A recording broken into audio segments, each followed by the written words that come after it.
Welcome to Sword Sharpening, a daily scripture reading from Monumental Grace. I'm Chuck Kelly, and the purpose of the Sword Sharpening podcast is simple: to slow down, stay in one book of the Bible, and sharpen our knowledge and usage of scripture through repeated exposure to the Word. We will be reading from the Legacy Standard Bible. Let us hear the word of the Lord. Colossians, chapter 1. Paul, an apostle of Christ Jesus, by the will of God, and Timothy our brother, to the saints and faithful brothers in Christ in Colossae. Grace to you and peace from God our Father. We give thanks to God, the Father of our Lord Jesus Christ, praying always for you, since we heard of your faith in Christ Jesus and the love which you have for all the saints, because of the hope laid up for you in heaven, of which you previously heard in the word of truth, the gospel, which has come to you, just as in all the world also it is constantly bearing fruit and multiplying, just as it has been doing in you also since the day you heard and understood the grace of God in truth. Just as you learned it from Epaphras, our beloved fellow slave, who is a faithful servant of Christ on our behalf, who also informed us of your love in the Spirit. For this reason also, since the day we heard, we have not ceased to pray for you and to ask that you may be filled with the full knowledge of His will in all spiritual wisdom and understanding, so that you may walk in a manner worthy of the Lord, to please Him in all respects, bearing fruit in every good work and multiplying in the full knowledge of God, being strengthened with all power according to His glorious might, for the attaining of all steadfastness and patience, joyously giving thanks to the Father, who has qualified us to share in the inheritance of the saints in light, who rescued us from the authority of darkness and transferred us to the kingdom of the Son of His love, in whom we have redemption, the forgiveness of sins, who is the image of the invisible God, the firstborn of all creation. For in Him all things were created, both in the heavens and on earth, visible and invisible, whether thrones or dominions or rulers or authorities. All things have been created through Him and for Him. And He is before all things, and in Him all things hold together. And He is the head of the body of the church, who is the beginning, the firstborn from the dead, so that He Himself will have come to have first place in everything. For in Him all the fullness of God was pleased to dwell, and through Him to reconcile all things to Himself, having made peace through the blood of His cross, through Him, whether things on earth or things in heaven. And although you were formerly alienated and enemies in mind and in evil deeds, but now He reconciled you in the body of His flesh through death, in order to present you before Him, holy and blameless, and beyond reproach. If indeed you continue in the faith firmly grounded and steadfast, and not moved away from the hope of the gospel, which you have heard, which was proclaimed in all creation under heaven, and of which I, Paul, was made a minister. Now I rejoice in my sufferings for your sake, and I fill up what is lacking of Christ's afflictions in my flesh, on behalf of His body, which is the church, of which I was made a minister according to the stewardship from God given to me for you, so that I might fully carry out the preaching of the word of God, that is, the mystery which has been hidden from the past ages and generations, but has now been manifested to His saints, to whom God willed to make known what is the riches of the glory of this mystery among the Gentiles, which is Christ in you, the hope of glory. Him we proclaim, admonishing every man and teaching every man with all wisdom, so that we may present every man complete in Christ. For this purpose I also labor, striving according to His working, which He works in me in power. Chapter 2. For I want you to understand how great a struggle I have on your behalf, and for those who are at Laodicea, and for all those who have not seen my face in the flesh, so that their hearts may be encouraged, having been held together in love, even unto all the wealth of the full assurance of understanding, unto the full knowledge of God's mystery, that is, Christ himself, in whom are hidden all the treasures of wisdom and knowledge. I say this so that no one will delude you with persuasive argument. For even though I am absent in body, nevertheless I am with you in spirit, rejoicing to see your good order and the stability of your faith in Christ. Therefore, as you received Christ Jesus the Lord, so walk in him, having been firmly rooted and being built up in him, and having been established in your faith, just as you were instructed, and abounding with thanksgiving. See to it that no one takes you captive through philosophy and empty deception, according to the tradition of men, according to the elementary principles of the world, and not according to Christ. For in him all the fullness of deity dwells bodily, and in him you have been filled, who is the head over all rule and authority, in whom you were also circumcised with a circumcision made without hands, in the removal of the body of the flesh, in the circumcision of Christ, having been buried with him in baptism, in which you were also raised up with him through faith in the working of God, who raised him from the dead. And you, being dead in your transgressions and the uncircumcision of your flesh, he made you alive with him, having graciously forgiven us all our transgressions, having cancelled out the certificate of debt consisting of decrees against us, which was hostile to us. He also has taken it out of the way, having nailed it to the cross. Having disarmed the rulers and authorities, he made a public display of them, having triumphed over them in him.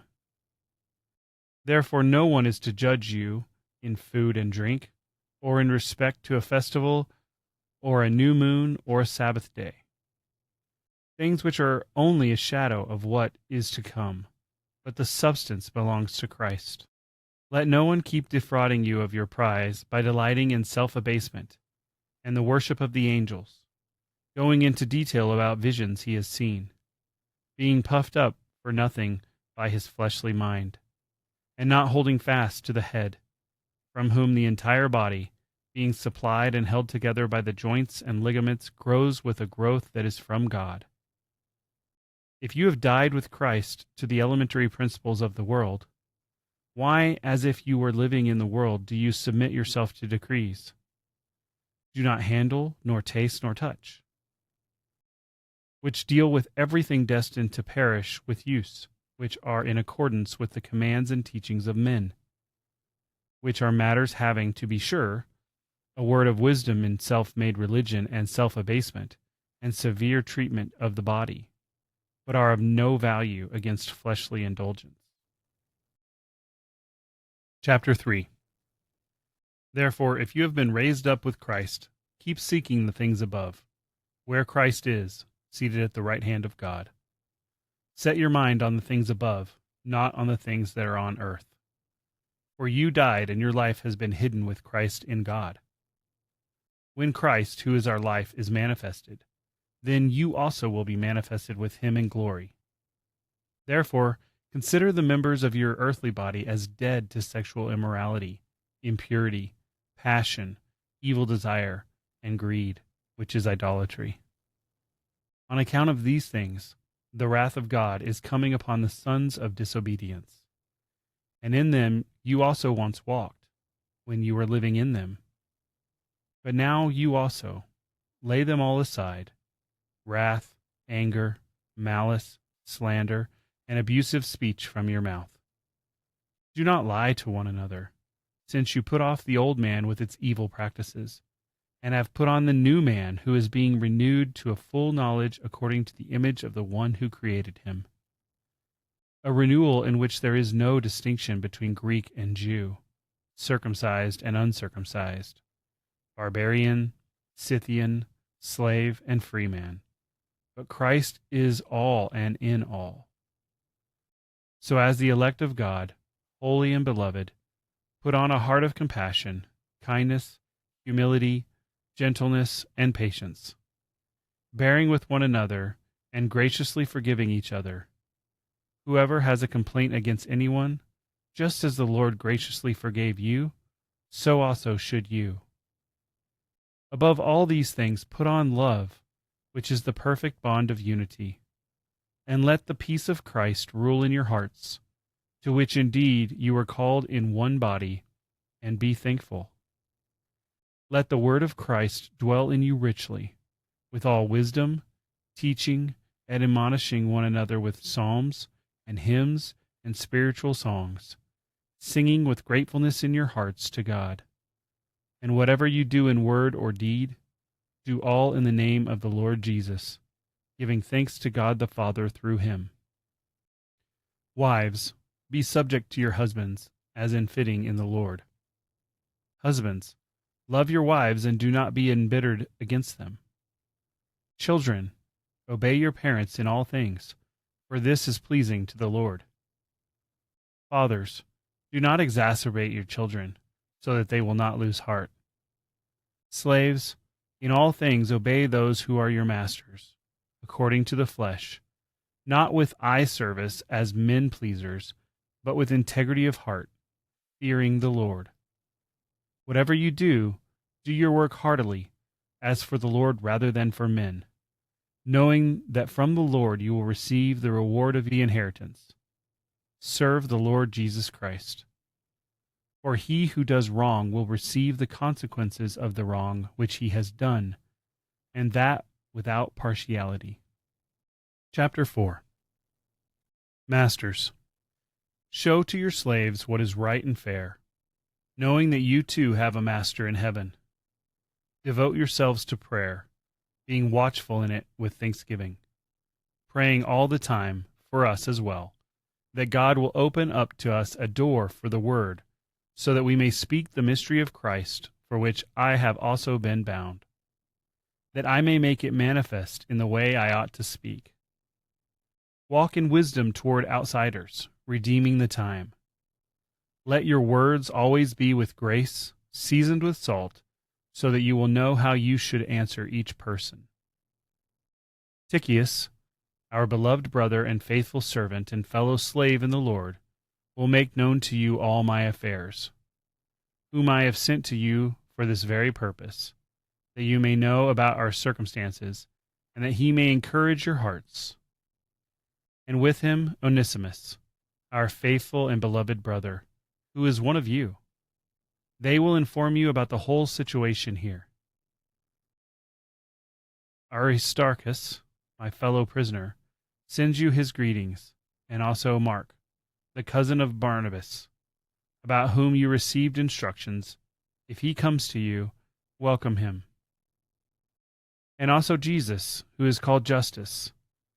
These are the only fellow workers for the kingdom of God who are from the circumcision, and have been proved to be a comfort to me.